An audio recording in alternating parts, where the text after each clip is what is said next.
This thinking is super dangerous, and it's most likely only going to get worse. So as we all know, guys, free speech is under attack. It's been under attack for a long time. A lot of people seem to think that it's like recent. No, it's probably been under attack for maybe 20, 30 years.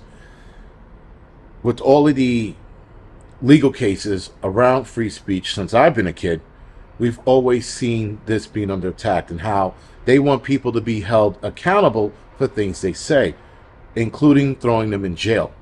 Right? So you say some shit, someone doesn't like it, they want to throw you in jail. Now, of course, there was a whole, yelling fire in a crowded theater to get people not aroused, but excited and scared, so that people fucking run out and trample each other to death and all kinds of shit. Obviously, you can't do that because you can definitely harm people. That makes sense. And if I'm not mistaken, that was a free speech argument, stating that the person has free speech to yell fire, in the case that is not true, because people got hurt. Now, we are in 2023, and people's feelings get hurt, and there are people out there that want people to be held accountable for what people say. Especially this new thing now, when people tell other people, yeah, maybe you should go kill yourself because you're a piece of shit, and then the person goes and does it, that person is going to be held accountable for that person's death, which I think is bullshit. Does that fall under free speech? Probably not. But taking accountability away from people and putting it directly on a person who says it is bullshit. Anyway, the Democratic Party believes in or wants limited free speech. There's no such thing. Of course, they're going to try to make that a term. They're going to start, you're going to start hearing it a lot more. You're going to hear people go, well, you should only be able to say what we think you should say because it doesn't hurt our feelings. And it starts there. Now, we've seen it before. People say some shit like, homo, fag, kike, nigger, and everybody's like fucking breaking into sweats and breaking down over these words being said. And they're just words. But somehow, over the course of the last 20, 30 years, we weaponized so many words that people are triggered like that. People fucking snap over the littlest things now. Forget about using the word retard now. That's out. You can't say fat because you're going to offend people. Anything that offends people, you can't say, and especially in the workplace. Because now in the workplace, they got all these rights for everyone. You call somebody fat, you're fatophobic. Fatphobic, sorry, not fatophobic, but fatphobic, which is not a thing. You speak out against trans people, you're transphobic. And even if you speak out in way of, well, I think that people who pretend to be the opposite sex, I don't agree with it. Even if you say that, you're transphobic. So everything right now, guys, is at this moment what they would call limited free speech, but they want more. The Democrats want more limitations on free speech. That's called restricting speech, or restricting free speech, or taking it away.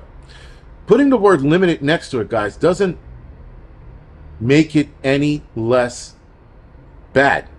It's bad, no matter what you do. So now, of course, a lot of these people want social media to limit our free speech, or limit free speech in general.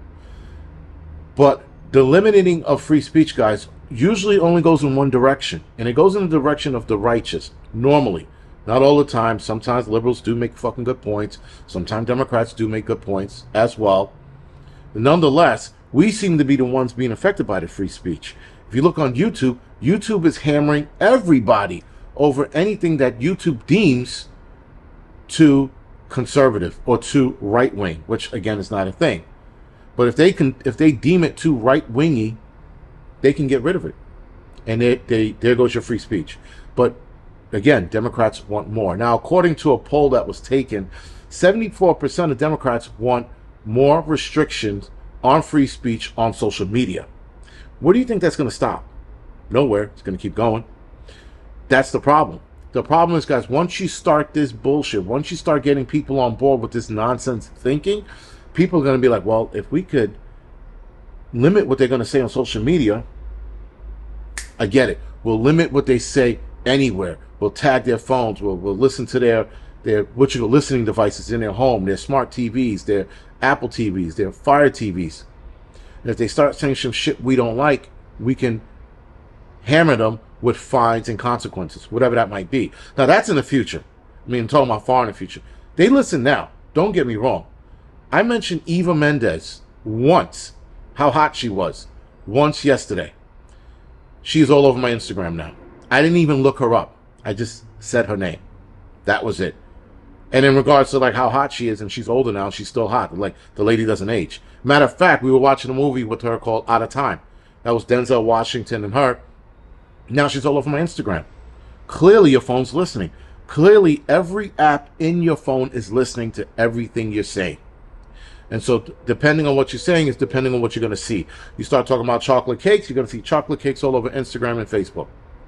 So clearly, guys, they are listening.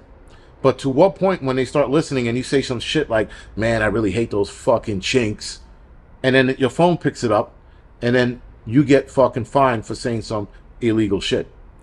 It's only a matter of time, and we're definitely headed in that direction. And then definitely when you have simps like Democrats talking about we need more restriction, we need to limit what people say, we need to limit the amount of misinformation and disinformation. Now, I do believe we need to limit disinformation and misinformation. Absolutely.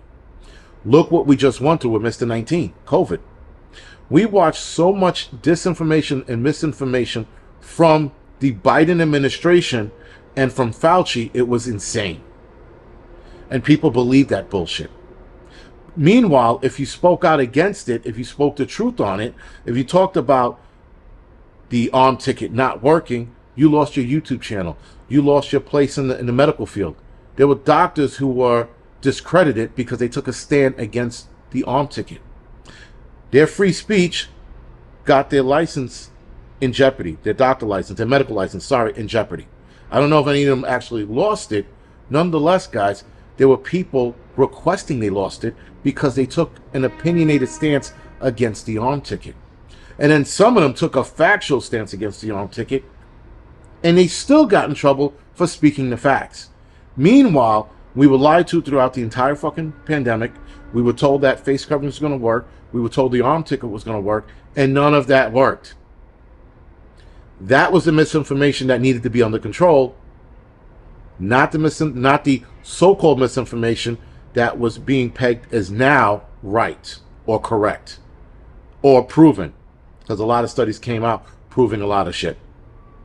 So again, guys, we are definitely in a realm where this free speech and limited speech shit is dangerous, and it's only going to get worse.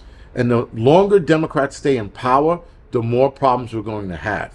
The more we start letting the World Health Organization in, or United Nations in, we're going to have more problems. Something definitely needs to be done. I just don't know what. In regards to this, we can keep speaking our mind. We're probably going to get in more trouble. I'm all for it. But how much more misinformation are we going to keep getting? I even think, guys, and this is conspiracy theory side of me, I even think there's disinformation and misinformation being put out there purposefully to make certain groups of people look crazy on purpose, so that people go, that sounds right, and they start carrying on with it, and then they look like assholes when it's not, in fact, it's not close to true. But because they're carrying on and they have a group of people behind them carrying on with this misinformation, they look like idiots now. We got to be careful of the misinformation we're deciphering and that we're repeating. Because as we repeat it, it makes us look stupid, and it makes the Democrats look smarter when they're not. And then they go, look at those people. Those are the misinformation, disinformation people. We got to go get them. Then before you know it, we're fucking in jail or fucking, or no social media or no work because we said the wrong thing that they didn't like. Misinformation and disinformation only goes in the direction, or it only goes for, the people who are in control. Because I'm pretty sure if Republicans were in control, they could do the same thing to Democrats. It's a fucking circle that doesn't end unless we end it and we step in. And I just don't know how or where we would step in. Anyway, guys, this is The Angry Prepper. Thank you for watching the Angry Truth channel.